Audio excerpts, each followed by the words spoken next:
vamos dar continuidade aos trabalhos. Estamos atrasados, como já sabem, mas vamos ouvir agora uma das mentoras da Lei de Bases da Habitação, a sua principal posicionadora, ninguém tem dúvidas disso, a arquiteta Helena Roseta, que nos vai falar sobre esse tema. Guardo e espero a vossa melhor atenção, porque tem coisas muito interessantes para nos dizer. Então, com licença.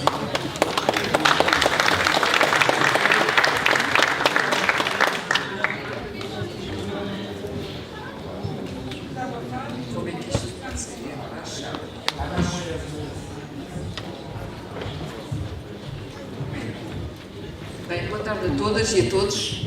É um prazer estar aqui convosco, esta plateia bastante jovem, como vejo, com muitas senhoras, portanto, seguramente muito dinâmica, que é isso que nos interessa. Eu venho aqui falar de uma coisa que é uma novidade em Portugal, uma lei de bases da habitação, cuja votação já terminou há 2 dias e, portanto, já estamos mesmo na fase de confirmação dos resultados. Eu começo por vos dizer que na minha apresentação tem logo aqui à entrada o meu portal, o meu site pessoal. Se quiserem tomem nota, também é fácil, helenaroseta.pt, porque toda a documentação deste processo legislativo da Lei de Bases, toda a documentação de todos os processos legislativos que envolveram a habitação neste mandato está neste portal. Ela também se encontra no portal da Assembleia da República, mas é muito mais difícil de encontrar. Aqui encontram um arrumadinho por assuntos de todas as matérias e, portanto, nomeadamente esta, quem quiser ir buscar os documentos, ou confrontar, ou saber como é que foi, ou quem é que votou, toda essa informação está neste site.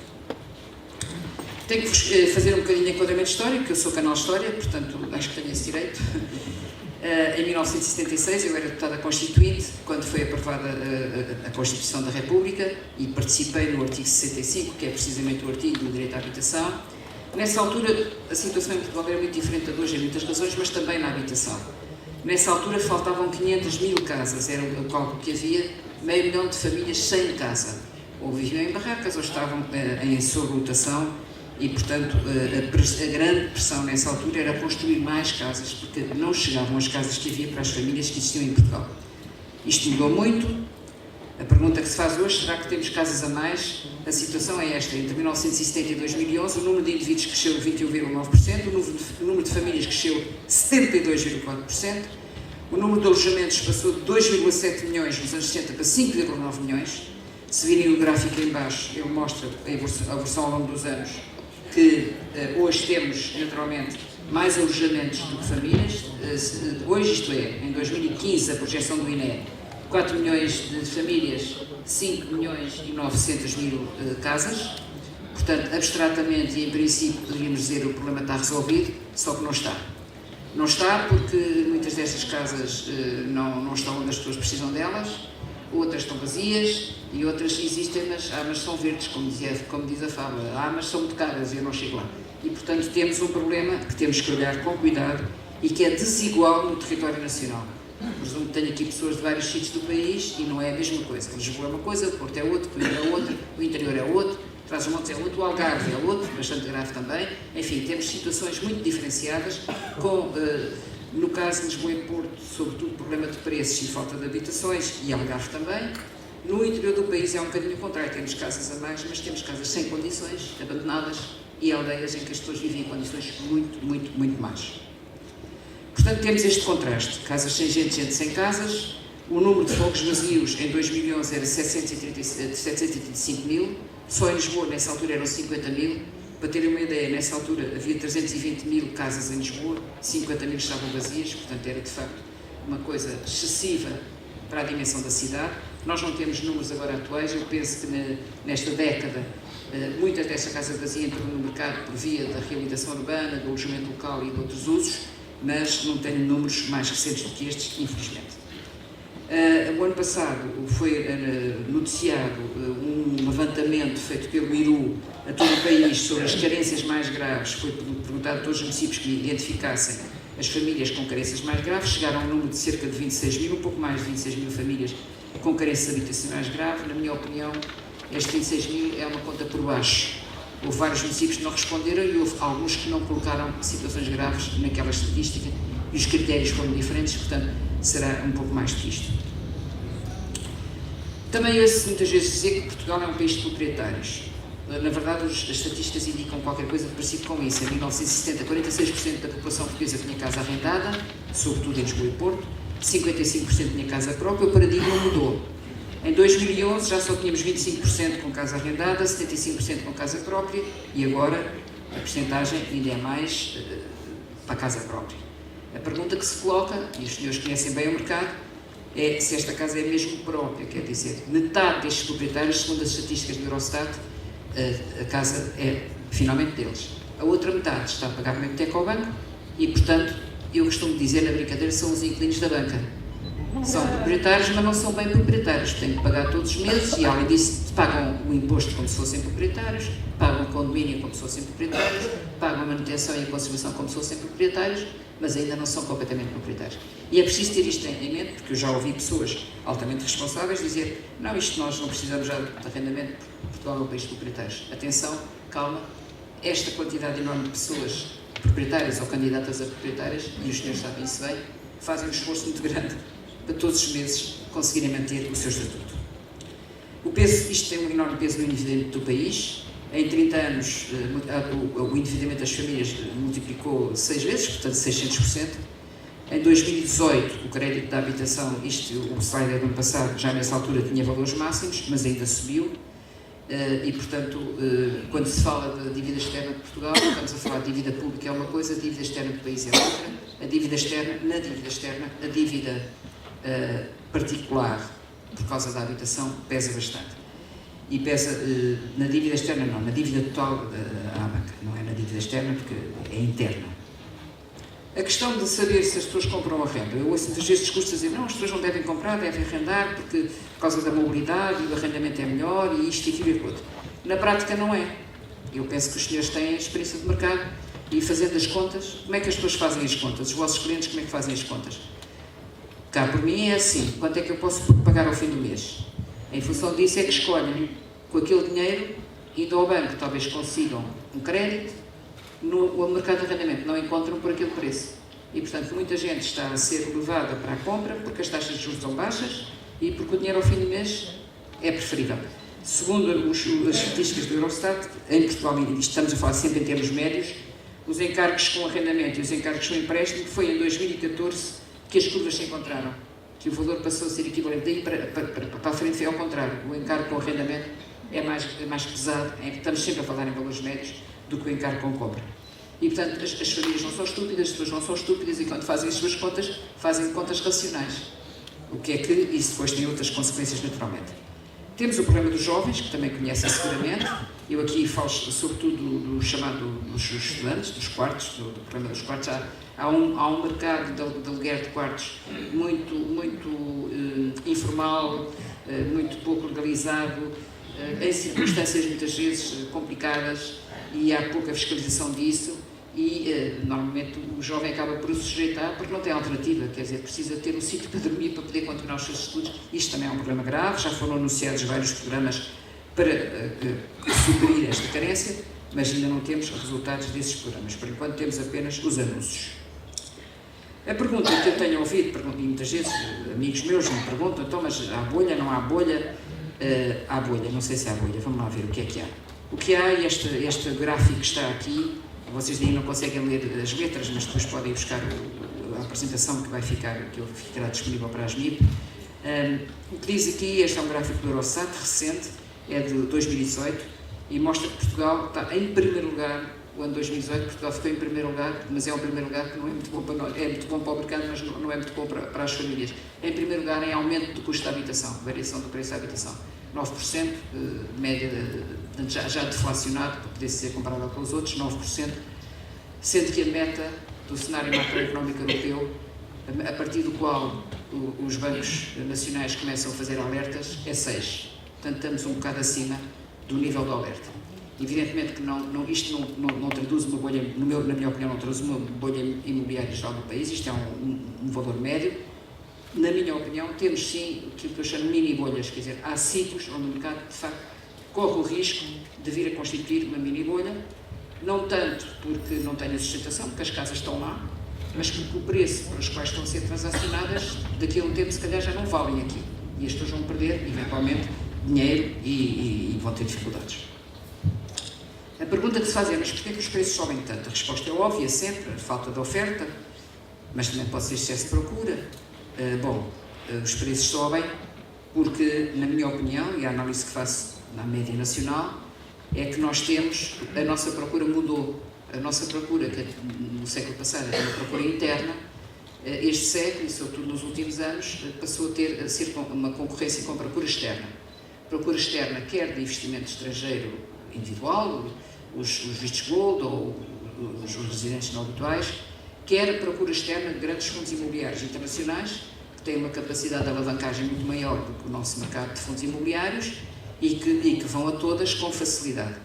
E, portanto, vemos transações de grandes pacotes imobiliários, como vimos com a Fidelidade, ou com o Novo Banco, ou com muitas outras entidades, que têm uma pressão enorme das entidades europeias, das autoridades europeias, para se desfazerem do que não é a core, têm que vender e vender rapidamente, vendem com desconto. Eu, aliás, suscitei um problema na Assembleia da República, junto do Presidente do Novo Banco, o Dr. António Ramalho, dizendo, mas vocês estão a vender com desconto, como é que é possível estarem a vender com desconto, terem prejuízo para o banco e depois nós irmos pagar a diferença através do Fundo de Resolução. Portanto, isto é perverso, tudo isto é legal, mas os efeitos acabam, conjugados uns com os outros, acabam por ser perversos para o contribuinte, do meu ponto de vista.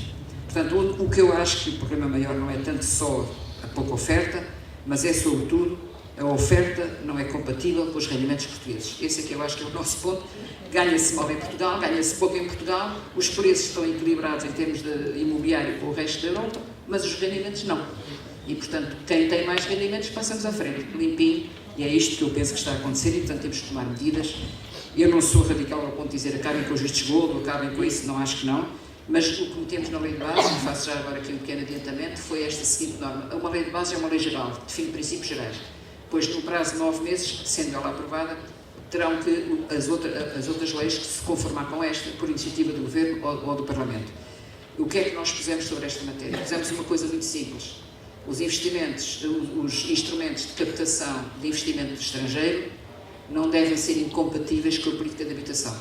O que significa que é preciso fazer uma análise local a local. Neste momento, em Lisboa, os vistos gold já estão a ser incompatíveis com a política de habitação, já estão muito além daquilo que o nosso mercado suporta. Noutros sítios do país, tomara eu que houvesse vistos gold. Tomara eu que em sítios do interior do país houvesse residentes não habituais a vistos gold para investir no sítio onde a gente precisa de investimento como do copo à boca. O que não podemos é ter uma regra igual para todos e cega, porque nos sítios está a mais, noutros sítios está a menos. E é isso que compete a uma entidade pública, neste caso ao Governo, regular estas coisas e não fazer as coisas igual para todos, porque não podemos tratar de maneira igual coisas que são desiguais. A outra pergunta que se coloca é, então, mas a habitação, há sempre os que dizem a habitação é um direito, e vocês estão a transformar a habitação num negócio, a habitação é um direito, não é um mercado. Acontece que a habitação é as duas coisas. É um direito fundamental, mas também é um mercado muito importante. E, portanto, o problema é de conciliar estas duas coisas. Nós tivemos uma série de circunstâncias que fizeram com que o mercado imobiliário em Portugal se transformasse radicalmente. Foi a liberalização das rendas em 2012, que naturalmente deveria ter promovido um aumento no mercado do arrendamento em termos de número de casas disponíveis para o arrendamento, mas, ao mesmo tempo que se deu isso, houve um investimento muito grande na reabilitação urbana. O que é que acontece quando há um investimento muito grande na reabilitação urbana? A reabilitação custa dinheiro. O produto final é mais caro do que o produto inicial. Alguém tem que pagar a diferença, portanto, sobe os preços. O investimento turístico, portanto, o fenómeno do alojamento local, que também é um fenómeno recente, com grande impacto nas duas maiores cidades do país, fez desviar muita habitação para esta função, porque dava rendimento imediato às pessoas, porque era mais interessante, permitiu realmente muita reabilitação, mas também fez diminuir a oferta para a habitação permanente. E o investimento estrangeiro, que já falei, tudo isto contribuiu para criar uma enorme pressão na habitação, sobretudo no centro das cidades. Eu gosto muito desta fotografia, tenho aqui em baixo, é o Sr. Fernando da Moraria, tem lá uma lojinha, e o Sr. Fernando é um daqueles resistentes que é da Moraria e nunca será de outra coisa senão da Moraria. Então, afixou lá na porta da lojinha esta coisa escrita em inglês. I was born here and I will die here.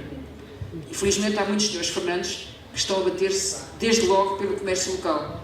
Porque no dia em que a gente deixar de ter comércio local e comércio tradicional, as nossas cidades são iguais às outras, têm as Zaras que as outras têm as lojas que as outras têm, e para isso, se calhar, não vale a pena virem a Portugal, quer dizer, para virem a Portugal para ver qualquer coisa diferente. E, portanto, isto é muito importante. Nós fizemos sair, já há 2 anos, na Assembleia da República, uma lei para proteger o comércio histórico e as coletividades e essas entidades históricas, porque achamos que elas são imprescindíveis para dar uma certa característica à cidade. Mas os moradores também são imprescindíveis e, portanto, temos que encontrar este equilíbrio e tem sido difícil. A pergunta é, isto é uma falha do mercado ou é uma falha de Estado? Cá para mim é dos dois. Ou se a coisa que foi completamente consensual no Parlamento nesta matéria da habitação, que é uma matéria que, apesar de tudo, tem algum conflito ideológico, há umas posições mais à esquerda, mais à direita, um grande conflito sobre como é que se concebe a habitação, mas houve um ponto em que teve toda a gente de acordo, todas as entidades ouvidas, toda a gente. O Estado não está a cumprir o seu papel. Isto está a correr mal e o Estado não está a fazer o que precisa, o que é preciso. É daí todos de acordo. Quanto à falha de mercado, já há mais divergências. Eu penso que há as duas coisas. Há falhas de mercado na medida em que a oferta não está a ser capaz de corresponder à procura, mas há falha de Estado, e a falha de Estado já vamos falar sobre ela. Porque é que há falha de mercado? Em grande parte pela globalização financeira, que já vos falei, e por esta transformação. As pessoas às vezes não percebem isto. O mercado imobiliário mudou de escala. Eu sou arquiteta, sou muito sensível à escala. O mercado imobiliário mudou de escala. E os problemas, quando mudam de escala, mudam de natureza. Portanto, não se pode lidar com o mercado imobiliário hoje como se lidava há 20 anos. É outra coisa, é outra realidade, é outro fenómeno. E mudou de velocidade. Era uma coisa que se fazia com um certo ritmo e hoje em dia, como se tornou um produto financeiro, basta umas ordens digitais e ele desaparece, aparece, desaparece. Portanto, aquilo que a gente chamava o real estate, e continua a ser o real estate, o real e físico, está transformado em qualquer coisa que é transacionável, unidades de participação no fundo imobiliário, não sei quantas, que é transacionável e que passa das fronteiras, vai para onde for. Isto é uma mudança de natureza profunda, porque aquilo que nós sabíamos do mercado imobiliário, que eu aprendi como arquiteta, o mercado imobiliário está cá, é a nossa base, é português, é nosso, é o que for, são unidades de participação e, portanto, temos que estar atentos a isto e a perceber como é que podemos lidar com isto. Isto permite realmente mobilizar muito mais financiamento, mas tem dificuldades depois na regulação. E, portanto, a pergunta, que certamente já ouviram muitas pessoas fazerem, até clientes vossos, como é que podem fazer, o que é que devem fazer para conseguir chegar a uma casa? E muitas vezes a vossa resposta será, aquela que é habitual, ok, eu tenho arranjo por esse preço, mas é mais longe, ou então mais pequeno, ou então um nível mais abaixo. É isto, porque as pessoas só têm aquele dinheiro para gastar. E isto é um problema, porque a gente às vezes sabe que aquilo que está a propor não é exatamente aquilo que a família está a procurar, mas para fazer o acerto é feito pelo preço. E, portanto, isto é difícil e é também uma dificuldade acrescida do vosso trabalho. Para os mais jovens, pôs-se a hipótese, ou ficar em casa dos pais, ou emigrar, ou então sujeitar-se aos preços do mercado. Eu costumo dizer que isto é uma luta de David contra Golias, porque, de facto, o mercado é uma entidade invisível, a gente não o vê, mas que manda muito na gente, e não temos, individualmente, as pessoas não podem fazer frente aos problemas de mercado, mas podemos organizar-nos entre nós para termos redes de apoio, redes de troca de informação e redes que já começam a ter alguma força e podem também produzir alternativas. Agora é aqui que entra a falha de Estado. Eu penso que conhecerão estes números, mas eu vou dizê-los outra vez, são sempre os mesmos que foram identificados num documento oficial do Governo anterior. Investimento do Estado na habitação, investimento direto do Orçamento de Estado, entre 1987 e 2011. Para bonificação de juros foi 63,3%, para realojamento foi 14%, para incentivos ao arrendamento 8,4%, para promoção estatal direta 2%, para outros 2,1%. Este realojamento de 14%, nós estamos a falar de quase 30 anos, de 1987 até 2011, 20 e tal anos. Este realojamento, este 14%, foi o custo do Programa Especial de Realojamento, programa para acabar com as barracas. Portanto, não voltou a haver investimento do Estado para realojamento. O único programa sério de investimento do Estado para realojamento foi o programa de 93, que já acabou há muito tempo, embora alguns municípios ainda não tenham concluído, e não voltou a haver verba para realojamento. Agora, com este governo, foi lançado o primeiro direito, mas o primeiro direito ainda está no seu primeiro passo. São 40 milhões para este ano e nem sei se os vão conseguir gastar, porque o primeiro direito tem alguma complexidade para poder arrancar. Seja como for, para realojamento foi pouco, para promoção direta quase nada, para bonificação de juros. Portanto, chegamos à conclusão que a política de habitação em Portugal, desde os anos 80 até 2011, e depois disso não mudou, devo dizer que não mudou, foi basicamente dar dinheiro aos bancos para bonificar os juros para quem quer comprar, mesmo com as taxas de juros como elas estão hoje. Para este ano de 2019, o Orçamento de Estado dedica para bonificação de juros mais dinheiro do que dedica para a parte de 65 jovens. São 19 milhões para bonificação de juros e 18 milhões para subsídios aos jovens. Portanto, há aqui qualquer coisa que está profundamente errado, estruturalmente errado, e não é só de um ano, é décadas. Isto tinha que ter consequências. Chegámos aonde chegámos, há realmente dificuldades no mercado com as mudanças que vos falei, mas há falhas de Estado por não estar a cumprir o seu papel, porque afinal de contas é ao Estado que compete garantir o direito à habitação, é isso que está na Constituição da República Portuguesa. Depois temos um problema que toda a gente diz, bom, se o Estado e as câmaras pusessem os devolutos todos em habitação, tínhamos casas para toda a gente. Parcialmente verdade, a quantidade de devolutos, que nós não sabemos quantos são, porque esses levantamentos a nível nacional não estão feitos, e os serviços não os dão, portanto,